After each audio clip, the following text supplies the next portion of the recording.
The sea can be unpredictable and menacing, a very dangerous place for land-based creatures like us. But for all that, it is a secure home for many millions of warm-blooded, air-breathing creatures. No less than 70% of the Earth's surface is covered in salt water. And over it all, the sky is full of birds. They live out their lives on the open ocean, coming to land only once a year to breed. The wandering albatross spends most of its life in a lonely search for squid.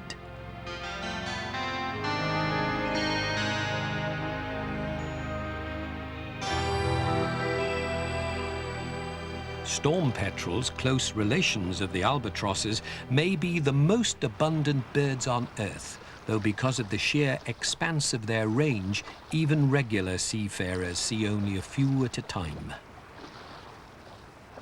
The oceanic birds are a great source of superlatives. The Arctic tern is the most travelled bird on Earth. The boobies and gannets are the most spectacular fishermen.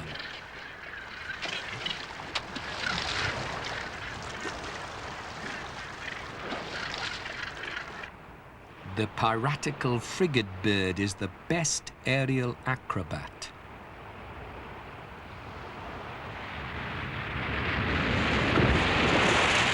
And the penguin is the most specialized bird of them all, having abandoned flight in favor of mobility in the water. The edge of the sea can be a dangerous place. Heavy surf throws rockhopper penguins against rocks that would kill a person in seconds, but they bounce off unscathed to wait for another wave to carry them close enough to scramble ashore. Like the albatross, they come to land only to breed. They're much more at home when they're all at sea.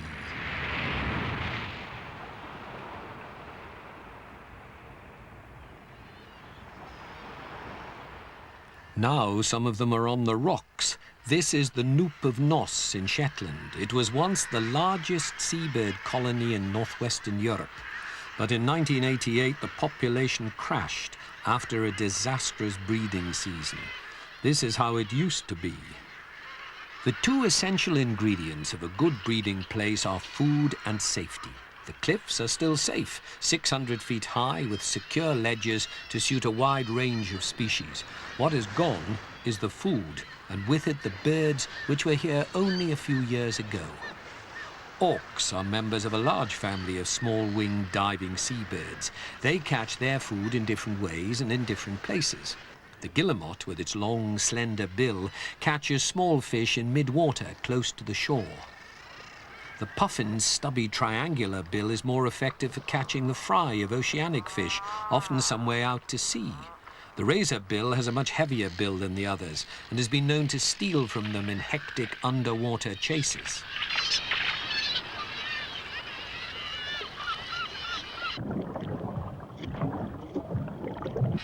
All the auks are extremely skillful underwater fishermen. Their wings are adapted for swimming rather than for flying. In fact, they fly underwater after peering through the surface to spot their prey.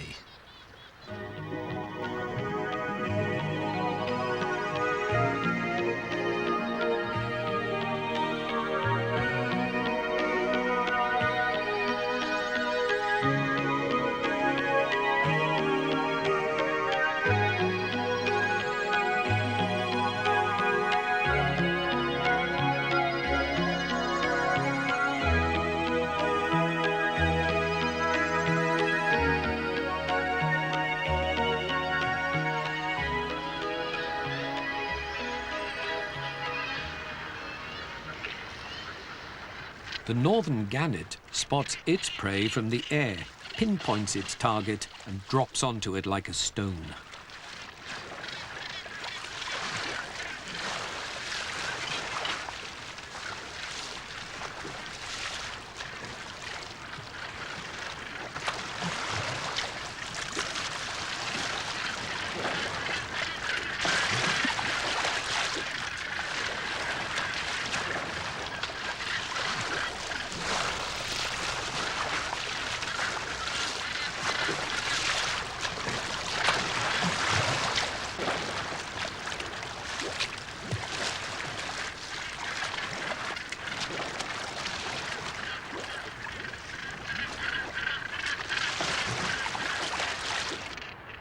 Gannets often monopolise colonies, but in the heyday of the Noop of Nos they had to share. Guillemots nested beak by jowl on the upper ledges of the cliff. Their eggs are cone-shaped, so that they roll round in circles instead of dropping off the bare rocky ledge. The vertical cliff face keeps the birds safe from predators. They used to feed their chicks on sand eels when they were plentiful around the Shetlands. Once they were so abundant that the chicks reached this stage where they couldn't eat another thing. The bridal guillemot with its white eye stripe is in a minority on the Noop of Nos, about a third of the population. The plain black variety becomes rarer the further north you go. Their delicate neighbours, the kittiwakes, are members of the gull family. They used to nest here in large numbers, but in 1988 and 1989, 10,000 pairs produced no young at all. There was nothing to feed them on.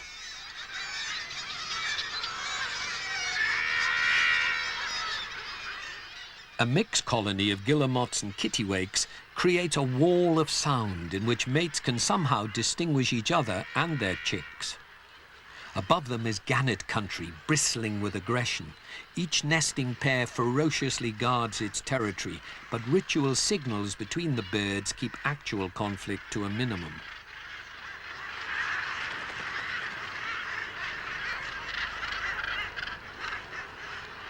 Gannets, like most seabirds, mate for life. At the start of the breeding season, the male always comes ashore first, and the female a couple of days later. She finds him by listening for his call. She lays one egg on a nest of seaweed.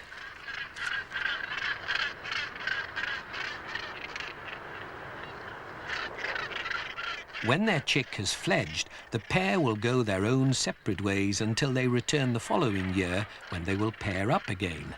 The air round the colony is alive with gannets. Some have been squeezed out of the top story and have to make do with any space they can find.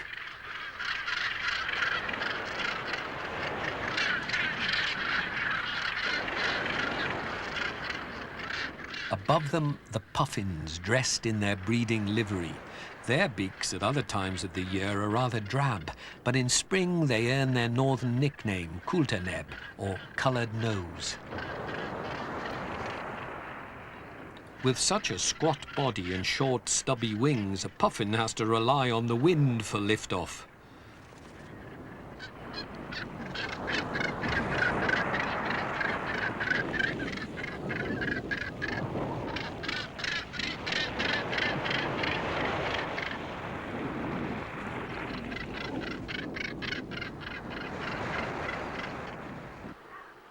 Most of the other inhabitants of the cliff avoid predators by nesting on inaccessible ledges, but the puffins nest on the top, hiding in old rabbit burrows.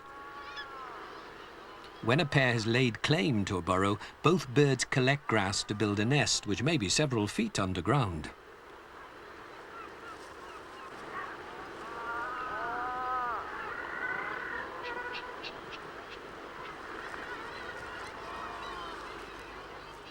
When it is feeding chicks, a puffin can often catch a dozen small fish at the same time. Spines on its tongue and beak hold the fish in place while it catches the next one. The record is held by a bird which was seen carrying 61 eels. In 1988, the sand eels ran out. A reliable food supply is just as important as safety to nesting seabirds. The North Sea and the Norwegian Sea, which washes these shores, are very heavily fished by humans as well as by seabirds. In 1988, the Noop of Nos, like most of the old seabird colonies in Europe, was put out of business by human overfishing.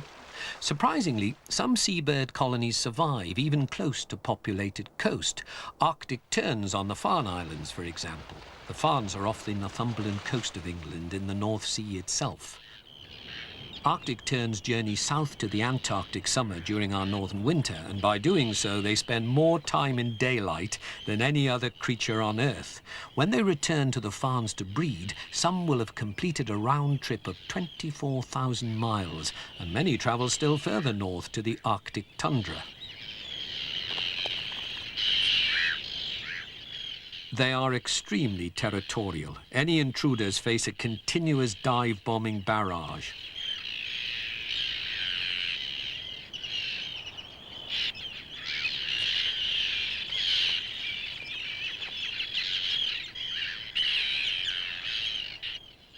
After mating, they will lay 1, 2, or even 3 eggs. Small islands are prime sites for nesting seabirds, as much so as isolated cliffs. The sea acts as a moat, a defense against land-based predators. The other essential requisite, an abundant food supply, is also to hand. On land, the tropics are very rich in all forms of life. At sea, this is not always true. On Ascension Island in mid-Atlantic, 750,000 sooty terns nest on the lava plateau in a vast, sprawling colony. Limited space and their sheer numbers make it necessary for them to nest close together. Boundary disputes between neighbours are common. The parents have to hunt far out to sea to find the small fish and squid which they regurgitate for their chicks to eat.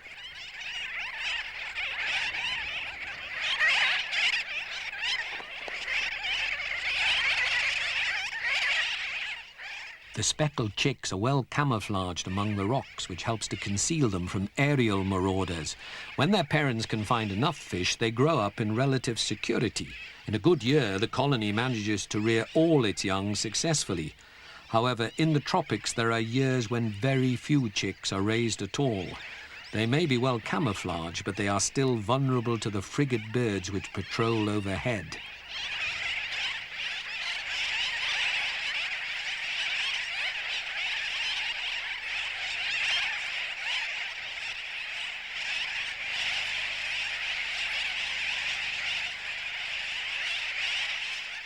The frigate birds don't have it all their own way. The sooty terns mob them as they come over. It's the failure of the fishing, not frigate birds, which causes the occasional population crashes in the tropics as well as in northern waters.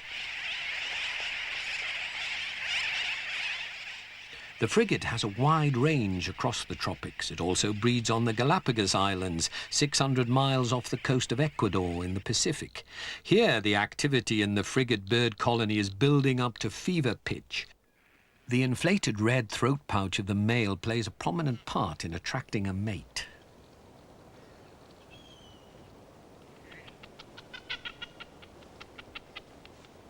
The frigate bird specializes in piracy, harrying other birds on their return from fishing trips. Boobies are frequent victims. The frigates won't give up until the booby has disgorged its catch and one of them has caught and swallowed it.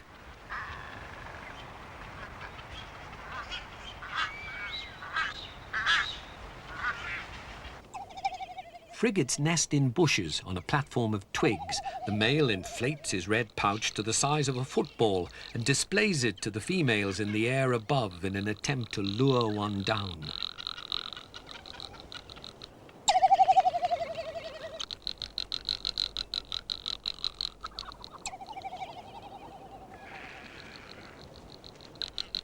When the female has made her choice, the other males will move off to join another display group.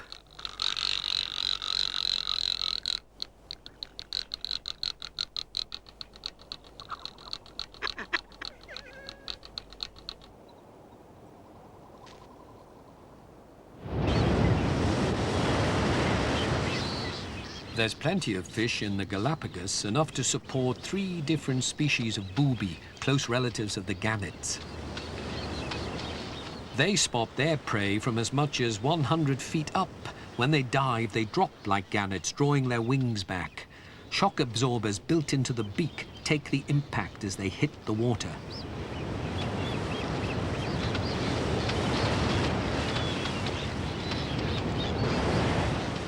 They are so buoyant that when they dive, they only go down about 10 feet and immediately bob back to the surface.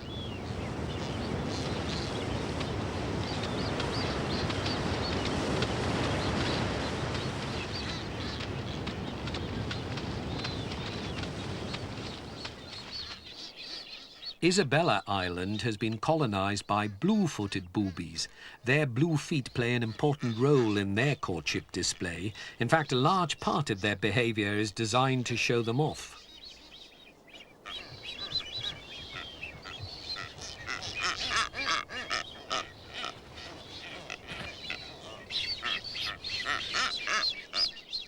The male turns his wings nearly inside out to attract a mate, and to impress her even more, he throws back his head in a gesture known as sky pointing.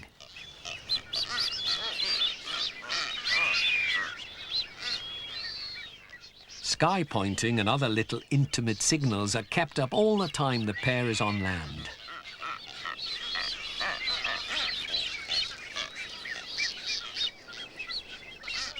Usually only the first chick to hatch will reach maturity. The second egg is an insurance policy. The bluefoot's close relation, the red-footed booby, is one of the few seabirds to nest in trees.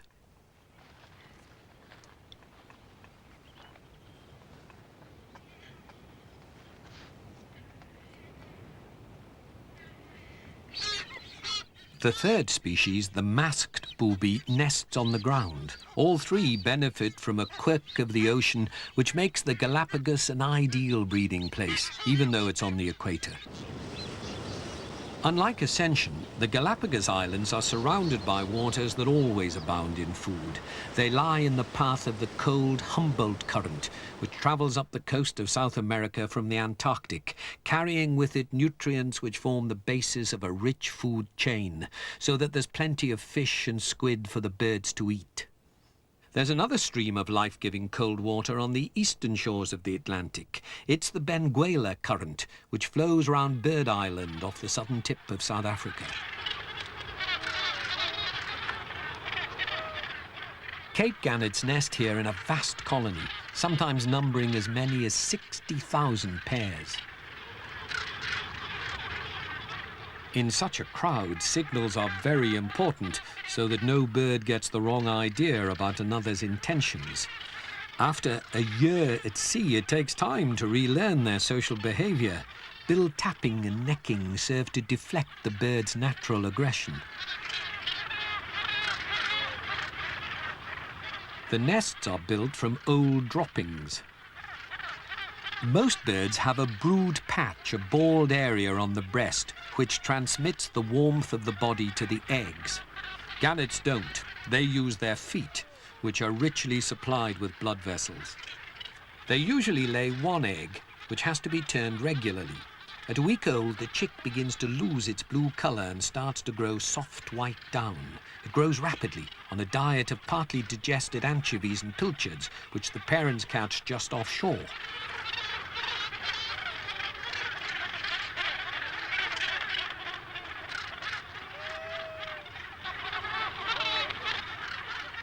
As the chick grows its first set of real feathers, it is able to cope with larger, undigested fish.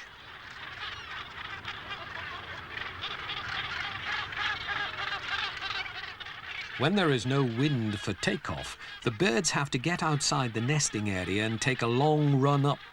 Dodging the bills of their neighbours adds to the hazards of departure.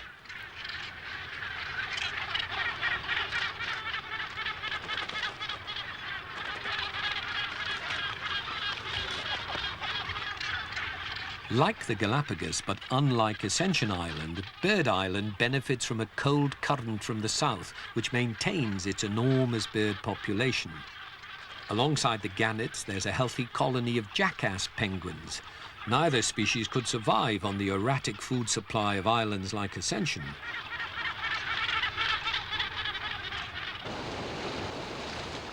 Polar waters are even better supplied with fish and with fish-eating birds. Of the 17 species of penguin in the world, most live in and around the Antarctic. In the Falkland Islands, rockhopper penguins come ashore from a fishing trip. Their reinforced rib cages protect them as they throw themselves from the crashing surf onto the rocks. As their name implies, they hop rather than waddle like other penguins. It is the most efficient way of negotiating the path to their rookery at the top of a 250-foot cliff. They have polished these rocky slopes with their claws for thousands of years during their brief annual visit to the land. When there are chicks to feed, each parent makes the daunting trip to the sea and back twice a day. Gen 2 penguins can't manage the climb. They nest lower down and enter and leave the sea at the beach. There they have to run the gauntlet of marine predators such as seals and killer whales. In the open water they're safe enough, but in the shallows they're sitting targets. They fish in packs, which makes it easier to round up the krill and squid on which they feed. Furthermore, it helps to confuse their enemies.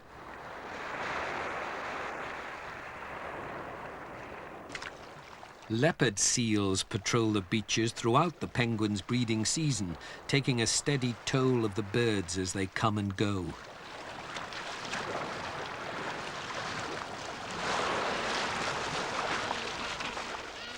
The Gen 2s, aware that danger is near, panic and swim for the beach, but there's always one that is slower than the rest, and that's the one the seal is waiting for.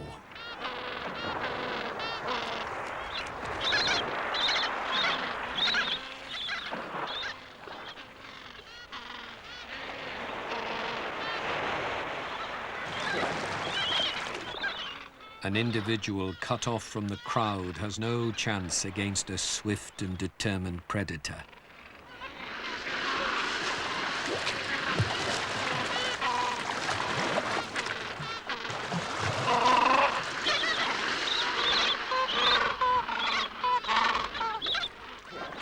The penguin population can withstand individual losses at this level, as it has for millions of years.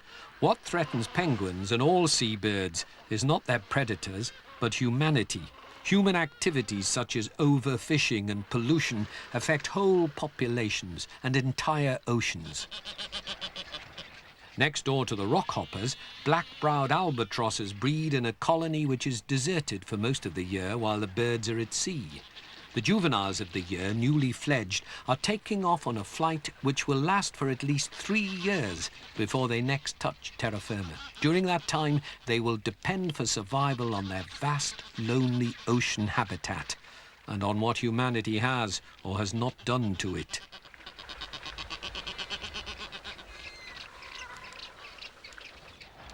The albatrosses, the penguins, and all the seabirds, masters of the open ocean, are nevertheless subject to the conditions which they find there. Seabirds are an indication of the health of the sea, an indication which we humans ignore at our peril. What happened at the Noop of Nos was not an isolated accident, but the results of systematic overfishing. The same unthinking plunder is going on in every ocean. If it continues, and the wealth as well as the health of the oceans is destroyed, it could soon become humanity's destiny, like that of the wandering albatross, to face the future alone and all at sea.